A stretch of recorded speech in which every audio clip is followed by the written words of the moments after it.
ನಮಸ್ಕಾರ ಸ್ನೇಹಿತರೆ. ಇದೇ 2025 ಸೆಪ್ಟೆಂಬರ್ 21ರಂದು ಕೇತುಗ್ರಸ್ತ ಸೂರ್ಯಗ್ರಹಣ ಸಂಭವಿಸಲಿದೆ. ಈ ಮಹಾಲಯ ಅಮಾವಾಸ್ಯೆ ಅಥವಾ ಸರ್ವಪಿತೃ ಅಮಾವಾಸ್ಯೆ ದಿನದಂದು ಸಂಭವಿಸುವ ಈ ಸೂರ್ಯಗ್ರಹಣವು 2025 ಕೊನೆಯ ಸೂರ್ಯಗ್ರಹಣವಾಗಿದೆ. ಈ ಸೂರ್ಯಗ್ರಹಣದ ಪ್ರಭಾವದಿಂದ 12 ರಾಶಿಯ ಜನರ ಮೇಲೆ ಒಳ್ಳೆಯ ಪ್ರಭಾವವನ್ನು ಮತ್ತು ಪರಿಣಾಮವನ್ನು ಬೀರಲಿದೆ. ಆದರೆ ವಿಶೇಷವಾಗಿ 12 ರಾಶಿ ಚಕ್ರಗಳ ಜನರಲ್ಲಿ ಈ 8 ರಾಶಿಯವರ ಮೇಲೆ ವಿಶೇಷವಾದ ಅತ್ಯದ್ಭುತ ಪ್ರಭಾವವನ್ನು ತೋರಲಿದೆ ಮತ್ತು ಈ ರಾಶಿಯವರಿಗೆ ಲಕ್ ಚೇಂಜ್ ಆಗಲಿದೆ. ಗ್ರಹಣದ ಸಮಯವನ್ನು ಧಾರ್ಮಿಕ ಮತ್ತು ಜ್ಯೋತಿಷಶಾಸ್ತ್ರ ಹಾಗೂ ಆಧ್ಯಾತ್ಮಿಕ ದೃಷ್ಟಿಕೋನದಿಂದ ಬಹಳ ವಿಶೇಷವೆಂದು ಪರಿಗಣಿಸಲಾಗಿದೆ. 2025 ಕೊನೆಯ ಸೂರ್ಯಗ್ರಹಣವು ಯಾವಾಗ ಸಂಭವಿಸಲಿದೆ ಮತ್ತು ಇದರ ಸಮಯವೇನು ಹಾಗೂ ಯಾವ ಪ್ರದೇಶದಲ್ಲಿ ಈ ಗ್ರಹಣವು ಗೋಚರಿಸಲಿದೆ ಎಂದು ಸಂಪೂರ್ಣ ಮಾಹಿತಿಯನ್ನು ತಿಳಿಸಲಿದ್ದೇವೆ. ಜೊತೆಗೆ ಈ 8 ಅದೃಷ್ಟ ರಾಶಿಗಳ ಬಗ್ಗೆಯೂ ತಿಳಿಸ್ಕೊಡ್ತೇವೆ.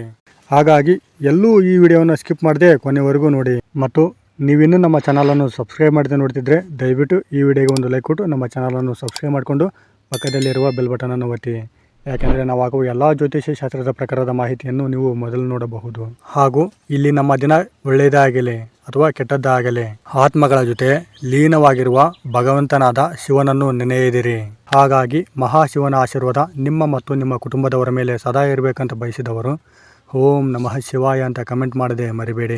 ಈ ಭಾಗಶಃ ಸೂರ್ಯಗ್ರಹಣವು ಸೆಪ್ಟೆಂಬರ್ 21ನೇ ತಾರೀಕು ಭಾನುವಾರ ಮಹಾಲಯ ಅಮಾವಾಸ್ಯೆಯ ದಿನ ಶ್ರೀ ವಿಶ್ವ ವಸುನಾಮ ಸಂವತ್ಸರ ಭಾದ್ರಪದ ಮಾಸ ವರ್ಷ ಋತು ದಕ್ಷಿಣಾಯಣ ಶುಕ್ಲ ಪಕ್ಷದಲ್ಲಿ ಸಂಭವಿಸಲಿದೆ.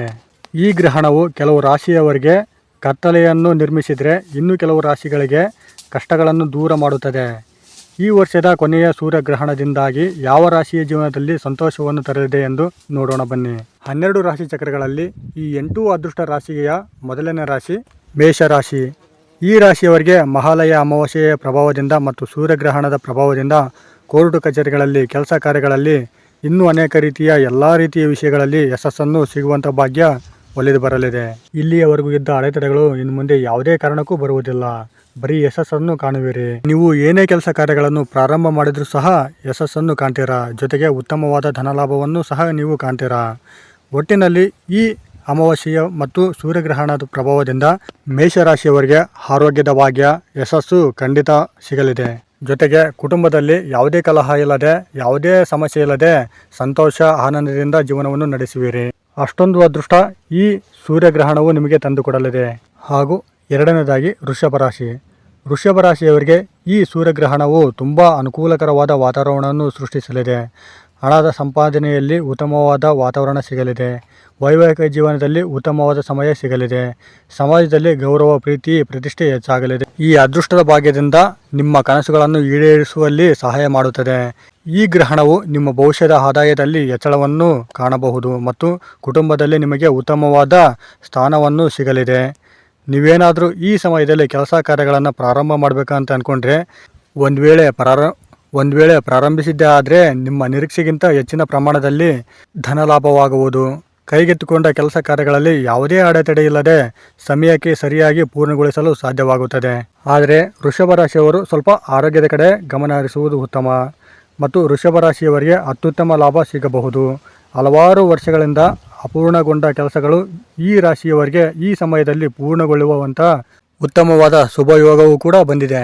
ಹಾಗೂ ನೀವೇನಾದರೂ ಕನ್ಯಾ ರಾಶಿಯವರೇ ಆಗಿದ್ದರೆ ಈ ಮಹಾಲಯ ಅಮಾವಾಸ್ಯೆ ಮತ್ತು ಸೂರ್ಯಗ್ರಹಣದ ಪ್ರಭಾವದಿಂದ ನಿಮಗೆ ಹೆಗ್ಗಳಿಕೆ ಜೀವನ ಸಿಗಲಿದೆ. ಎಲ್ಲ ಕೆಲಸ ಕಾರ್ಯಗಳಲ್ಲಿ ವ್ಯಾಪಾರ ವ್ಯವಹಾರಗಳಲ್ಲಿ ಯಶಸ್ಸಿನ ಜೊತೆಗೆ ಧನ ಸಂಪತ್ತು ಸಿಗಲಿದೆ. ನಿಮ್ಮನ್ನು ನೋಡಿ ಹೆಗ್ಗಳಿಕೆಯನ್ನು ಕಂಡು ಖುಷಿ ಪಡುವವರಿಗಿಂತ ಹುರ್ಕೊಳ್ಳೋರೇ ಜಾಸ್ತಿ. ಆ ಥರ ನಿಮ್ಮ ಜೀವನದಲ್ಲಿ ಯಶಸ್ಸು, ಹಣ, ಹೆಸರು, ಕೀರ್ತಿ, ಹಿರಿಮೆಯ ಜೀವನ ಕಾಣುವಿರಿ. ಸಮಾಜದ ಹಿರಿಯರಿಂದ ಒಳ್ಳೆಯ ಸಮಾಚಾರವನ್ನು ಕೇಳುವಿರಿ. ನಿಮ್ಮ ಜೀವನದ ಸಂಗಾತಿಯೊಂದಿಗೆ ಈ ಮಹಾಲಯ ಅಮಾವಾಸ್ಯೆ ಅಥವಾ ಸರ್ವಪಿತೃ ಅಮಾವಾಸ್ಯೆ ಸೂರ್ಯಗ್ರಹಣದ ಪ್ರಭಾವದಿಂದ ಉತ್ತಮವಾದ ಬಾಂಧವ್ಯವನ್ನು ಬೆಳೆಸಿಕೊಳ್ಳುವುದರ ಜೊತೆಗೆ ಅನುಕೂಲಕರ ವಾತಾವರಣವನ್ನು ನೋಡುವಿರಿ.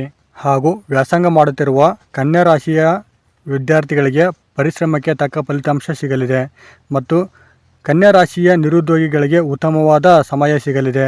ಒಟ್ಟಿನಲ್ಲಿ ಈ ಅಮಾವಾಸ್ಯೆ ಸೂರ್ಯಗ್ರಹಣವು ಕನ್ಯಾ ರಾಶಿಯವರಿಗೆ ಒಳ್ಳೆಯ ಅದೃಷ್ಟವನ್ನು ತಂದುಕೊಡಲಿದೆ. ಹಾಗೂ ನಾಲ್ಕನೇದಾಗಿ ತುಲಾರಾಶಿ. ಈ ರಾಶಿಯವರಿಗೆ ಈ ಅಮಾವಾಸ್ಯೆ ಸೂರ್ಯಗ್ರಹಣದ ಪ್ರಭಾವದಿಂದ ತುಂಬ ಲಾಭ ಸಿಗುವಂಥ ಭಾಗ್ಯ ಒಲಿದು ಬರಲಿದೆ. ಕೆಲಸದ ಕ್ಷೇತ್ರಗಳಲ್ಲಿ ಇವರ ಪ್ರತಿಭೆ ಬೆಳಕಿಗೆ ಬರಲಿದೆ ವ್ಯಾಪಾರ ವ್ಯವಹಾರಗಳಲ್ಲಿ ಹೆಚ್ಚಿನ ಪ್ರಮಾಣದಲ್ಲಿ ಧನಲಾಭವಾಗಲಿದೆ. ಸಮಾಜದಲ್ಲಿ ತುಲಾ ರಾಶಿಯವರಿಗೆ ಉತ್ತಮವಾದ ಗೌರವ ಸ್ಥಾನಮಾನ ಸಿಗಲಿವೆ. ಈ ರಾಶಿಯವರಿಗೆ ಬಂಧು ಮಿತ್ರರು ಪ್ರೀತಿಯಿಂದ ಕಾಣುವರು. ಜೊತೆಗೆ ಕುಟುಂಬದಲ್ಲಿ ಇವರಿಗೆ ಗೌರವ ಸಿಗಲಿದೆ. ತುಲಾ ರಾಶಿಯ ಜನರಿಗೆ ಆರೋಗ್ಯ ಸಮಸ್ಯೆಗಳಿದ್ದರೆ ಈ ಅಮಾವಾಸ್ಯೆಯ ಸೂರ್ಯಗ್ರಹಣದ ಪ್ರಭಾವದಿಂದ ಆರೋಗ್ಯ ಸಮಸ್ಯೆಯಲ್ಲಿ ಉತ್ತಮವಾದ ಅನುಕೂಲಕರವಾದ ಸುಧಾರಣೆಯನ್ನು ಕಾಣುವರು ಮತ್ತು ಕುಟುಂಬ ಸಮಸ್ಯೆಗಳು ದೂರವಾಗಿ ಸಂತೋಷದಿಂದ ಜೀವನ ನಡೆಸುವಲ್ಲಿ ಈ ಅಮಾವಾಸ್ಯೆ ಸೂರ್ಯಗ್ರಹಣವು ಹೆಚ್ಚಿನ ಪ್ರಮಾಣದಲ್ಲಿ ಪ್ರಭಾವವನ್ನು ಬೀರಲಿದೆ. ಜೊತೆಗೆ ತುಲಾ ರಾಶಿಯವರಿಗೆ ಆಕಸ್ಮಿಕ ಧನಲಾಭವು ಸಿಗುವಂಥ ಭಾಗ್ಯ ಒಲಿದು ಬರಲಿದೆ. ಒಟ್ಟಿನಲ್ಲಿ ಅಮಾವಾಸ್ಯೆ ಸೂರ್ಯಗ್ರಹಣವು ತುಲಾ ರಾಶಿಯವರಿಗೆ ಅದೃಷ್ಟದ ಲಾಭದಾಯಕ ಸಮಯವನ್ನು ಸೃಷ್ಟಿಸಲಿದೆ. ಹಾಗೂ 5ನೇದಾಗಿ ವೃಶ್ಚಿಕ ರಾಶಿ. ವೃಶ್ಚಿಕ ರಾಶಿಯವರಿಗೆ ಈ ಅಮಾವಾಸ್ಯೆ ಸೂರ್ಯಗ್ರಹಣದ ಪ್ರಭಾವದಿಂದ ಕುಟುಂಬದಲ್ಲಿದ್ದ ವಿವಾದಗಳು ಈ ಅಮಾವಾಸ್ಯೆ ಗ್ರಹಣದಿಂದ ದೂರವಾಗಲಿವೆ. ವೃಶ್ಚಿಕ ರಾಶಿಯವರಿಗೆ ವ್ಯಾಪಾರ ವ್ಯವಹಾರವನ್ನು ಮಾಡುತ್ತಿರುವವರು ಲಾಭದ ಜೊತೆಗೆ ಯಶಸ್ಸನ್ನು ಕಾಣುವರು. ಈ ಅಮಾವಾಸ್ಯೆ ಗ್ರಹಣದ ಪ್ರಭಾವದಿಂದ ರಾಜಯೋಗವು ಕೂಡಿಬರುವುದು. ಶುಭ ಕಾರ್ಯಗಳನ್ನು ಮಾಡುವಂಥ ಅದೃಷ್ಟದ ಭಾಗ್ಯ ಒಲಿದು ಬರಲಿದೆ. ವೃಶ್ಚಿಕ ರಾಶಿಯವರಿಗೆ ಅತ್ಯಂತ ಶುಭ ಫಲಿತಾಂಶವನ್ನು ಕಾಣುವರು. ಲಾಭದ ಜೊತೆಗೆ ಉತ್ತಮವಾದ ಶುಭ ವಿಷಯಗಳು ನಿಮಗೆ ಸಂತೋಷವನ್ನು ತರುತ್ತದೆ. ಯಾವುದೇ ಒಂದು ಕೆಲಸದ ಕ್ಷೇತ್ರದಲ್ಲಿ ನಿಮ್ಮ ಪ್ರತಿಭೆ ಬೆಳಕಿಗೆ ಬರುವುದು ಮತ್ತು ಸಮಾಜದಲ್ಲಿ ಗೌರವದ ಜೊತೆಗೆ ಪ್ರೀತಿಯು ಶುಭ ಸಮಾಚಾರಗಳನ್ನು ನಿಮ್ಮ ಪಾಲಾಗಲಿವೆ. ಈ ಅಮಾವಾಸ್ಯೆ ಸೂರ್ಯಗ್ರಹಣದ ಪ್ರಭಾವದಿಂದ ನಿಮ್ಮ ಮನಸ್ಸಿನಲ್ಲಿದ್ದ ಗೊಂದಲಗಳಿಗೆ ಪರಿಹಾರವನ್ನು ನೀಡಬಹುದು. ನಿಮಗೆ ಕೋರ್ಟು ಕಚೇರಿ ವಾದ ವಿವಾದಗಳಲ್ಲಿ ವಿಜಯದ ಪತಾಕೆಯನ್ನು ಹಾರಿಸುವಿರಿ. ಈ ಅಮಾವಾಸ್ಯೆ ಸೂರ್ಯಗ್ರಹಣದ ಪ್ರಭಾವದಿಂದ ನಿಮ್ಮ ಎಲ್ಲ ಹಣಕಾಸಿನ ಸಮಸ್ಯೆಗಳು ಕಳೆದು ಆಕಸ್ಮಿಕ ಧನಲಾಭವನ್ನು ಕಾಣುವಿರಿ. ಹಾಗೂ 6ನೇದಾಗಿ ಧನಸ್ಸು ರಾಶಿ. ಈ ಧನಸ್ಸು ರಾಶಿಯವರಿಗೆ ಈ ಅಮಾವಾಸ್ಯೆ ಸೂರ್ಯಗ್ರಹಣದ ಪ್ರಭಾವವು ಧನಸ್ಸು ರಾಶಿಯವರಿಗೆ ಉತ್ತಮವರಲ್ಲಿ ಉತ್ತಮವಾದ ಜೀವನವನ್ನು ಕಲ್ಪಿಸಲಿದೆ. ಈ ರಾಶಿಯ ಜನರಿಗೆ ಕೆಲಸದಲ್ಲಿ ಉತ್ತಮ, ಮಾತಿನಲ್ಲಿ ಉತ್ತಮ, ಹಣದಲ್ಲಿ ಉತ್ತಮ, ಇನ್ನೂ ಅನೇಕ ವಿಚಾರದಲ್ಲಿ ಉತ್ತಮರಾಗಿ ಹೊರಹೊಮ್ಮಲಿದ್ದಾರೆ. ಯಾವುದೇ ಕೆಲಸ ಕಾರ್ಯಗಳಲ್ಲಿ ಅಡೆತಡೆಯಿಲ್ಲದೆ ಸಮಯಕ್ಕೆ ಸರಿಯಾಗಿ ಪೂರ್ಣಗೊಳ್ಳಲಿದೆ. ಈ ಅಮಾವಾಸ್ಯೆ ಸೂರ್ಯಗ್ರಹಣದ ಪ್ರಭಾವದಿಂದ ವಾಹನ, ಮನೆ, ಬಂಗಾರ ಖರೀದಿಸುವಂಥ ಯೋಗ ಪ್ರಾಪ್ತಿಯಾಗಲಿದೆ. ಧನಸ್ಸು ರಾಶಿಯವರು ವ್ಯಾಪಾರ ವ್ಯವಹಾರವನ್ನು ಮಾಡುತ್ತಿದ್ದರೆ ಈ ರಾಶಿಯ ಜನರಿಗೆ ಉತ್ತಮವಾದ ಹಣ ಲಾಭವಾಗಲಿದೆ. ಸಮಾಜದಲ್ಲಿ ಇವರಿಗೆ ಹೊಸ ಪರಿಚಯಗಳು ಆಗಲಿದೆ. ಇದರಿಂದ ಇವರ ವ್ಯಾಪಾರ ವ್ಯವಹಾರ ಇನ್ನಷ್ಟು ವಿಸ್ತರಿಸಲಿದೆ. ಕುಟುಂಬ ಸದಸ್ಯರಲ್ಲಿ ಅಡೆತಡೆಗಳು ಇದ್ದರೆ, ಕಲಹಗಳು ಇದ್ದರೆ, ಸಮಸ್ಯೆಗಳು ಇದ್ದರೆ ದೂರವಾಗಿ ಐಷಾರಾಮಿ ಜೀವನವನ್ನು ನಡೆಸುವಂಥ ಯೋಗ ಈ ಅಮಾವಾಸ್ಯೆಯ ಸೂರ್ಯಗ್ರಹಣವು ತಂದುಕೊಡಲಿದೆ. ಒಟ್ಟಿನಲ್ಲಿ ಧನಸ್ಸು ರಾಶಿಯವರಿಗೆ ಈ ಮಹಾಲಯ ಅಮಾವಾಸ್ಯೆ ಮತ್ತು ಸೂರ್ಯಗ್ರಹಣದ ಪ್ರಭಾವದಿಂದ ಉತ್ತಮರಲ್ಲಿ ಉತ್ತಮರಾಗಿ ಈ ಜೀವನವನ್ನು ತಂದುಕೊಡಲಿದೆ. ಮತ್ತು 7ನೇದಾಗಿ ಮಕರ ರಾಶಿ. ಮಕರ ರಾಶಿಯವರಿಗೆ ಈ ಮಹಾಲಯ ಅಮಾವಾಸ್ಯೆ ಮತ್ತು ಸೂರ್ಯಗ್ರಹಣದ ಪ್ರಭಾವದಿಂದ ಹಿರಿಮೆಯ ಜೀವನವೂ ಸಿಗಲಿದೆ. ಈ ಸೂರ್ಯಗ್ರಹಣದ ಪ್ರಭಾವದಿಂದ ಆನಂದಮಯ ಸಮಯವನ್ನು ಅನುಭವಿಸುವರು.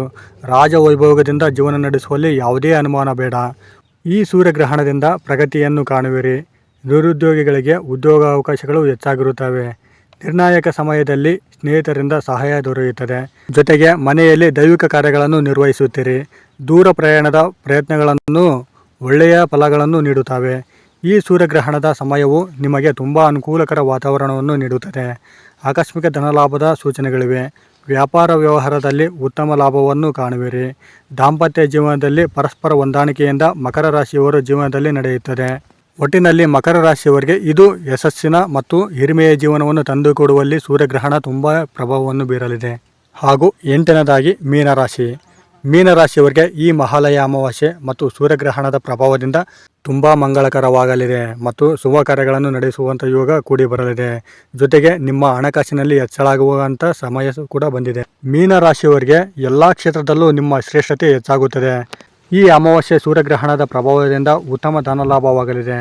ಮೀನರಾಶಿಯವರಿಗೆ ಅನಾರೋಗ್ಯದ ಸಮಸ್ಯೆಗಳು ಇದ್ದರೆ ಈ ಸೂರ್ಯಗ್ರಹಣದ ಪ್ರಭಾವದಿಂದ ದೂರವಾಗಿ ಆರೋಗ್ಯ ಭಾಗ್ಯ ಪ್ರಾಪ್ತಿಯಾಗಲಿದೆ. ಮೀನರಾಶಿಯವರಿಗೆ ಕೆಲಸದಲ್ಲಿ ಸಣ್ಣ ಪುಟ್ಟ ಅಡೆತಡೆಗಳು ಇದ್ದರೂ ಕೆಲಸವನ್ನು ಸಕಾಲಕ್ಕೆ ಪೂರ್ಣಗೊಳ್ಳಲಿವೆ. ಅಮಾವಾಸ್ಯೆ ಮತ್ತು ಸೂರ್ಯಗ್ರಹಣದ ಪ್ರಭಾವದಿಂದ ವಿವಿಧ ಮೂಲಗಳಿಂದ ಆದಾಯ ಮೂಲಗಳು ತೆರೆಯಲಿವೆ. ಕುಟುಂಬದ ಸದಸ್ಯರ ಜೊತೆ ಸಂತೋಷದಿಂದ ಸಮಯವನ್ನು ಕಳೆಯುವಿರಿ. ಮೀನರಾಶಿಯವರು ನೀವೇನಾದರೂ ಕೆಲಸ ಕಾರ್ಯಗಳನ್ನು ಹಾಗೂ ವ್ಯವಹಾರಗಳನ್ನು ಧೈರ್ಯದಿಂದ ಮುನ್ನಡೆಸಿದರೆ ನಿಮಗೆ ಯಶಸ್ಸು ಕಟ್ಟಿಟ್ಟ ಬುತ್ತಿ. ಸೂರ್ಯಗ್ರಹಣ ಅಮಾವಾಸ್ಯೆಯ ಪ್ರಭಾವದಿಂದ ಮನೆಯಲ್ಲಿ ಶುಭ ಕಾರ್ಯವೊಂದು ನಡೆಯುವಂಥ ಭಾಗ್ಯ ಒಲಿದು ಬರಲಿದೆ. ಒಟ್ಟಿನಲ್ಲಿ ಮೀನರಾಶಿಯವರಿಗೆ ಈ ಮಹಾಲಯ ಅಮಾವಾಸ್ಯೆ ಮತ್ತು ಸೂರ್ಯಗ್ರಹಣದ ಪ್ರಭಾವದಿಂದ ಹೆಚ್ಚಿನ ಮಂಗಳಕರವಾಗಲಿದೆ. ಈ ಕೇತುಗ್ರಸ್ತ ಸೂರ್ಯಗ್ರಹಣವು ಯಾವಾಗ ಪ್ರಾರಂಭವಾಗಿ ಯಾವಾಗ ಮುಕ್ತಾಯಗೊಳ್ಳುತ್ತದೆ ಅಂದರೆ ಭಾರತೀಯ ಕಾಲಮಾನದ ಪ್ರಕಾರ ಸೆಪ್ಟೆಂಬರ್ 21ನೇ ತಾರೀಕು 2025ರಲ್ಲಿ ಭಾದ್ರಪದ ಮಾಸದಲ್ಲಿ ಭಾನುವಾರ ರಾತ್ರಿ 11 ಗಂಟೆಗೆ ಪ್ರಾರಂಭವಾಗಿ ಸೆಪ್ಟೆಂಬರ್ 22ನೇ ತಾರೀಕು ಸೋಮವಾರ ಬೆಳಗಿನ ಜಾವ 3 ಗಂಟೆ 24 ನಿಮಿಷಕ್ಕೆ ಮುಕ್ತಾಯಗೊಳ್ಳುತ್ತದೆ.